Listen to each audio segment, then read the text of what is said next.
ফরজ তায়াম্মুমের কয় ফরজ নিয়ত করা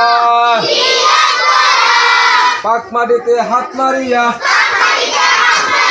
হালকা একটু জ্বালা দিয়া সমস্ত মুখ একবার মাসেহ করা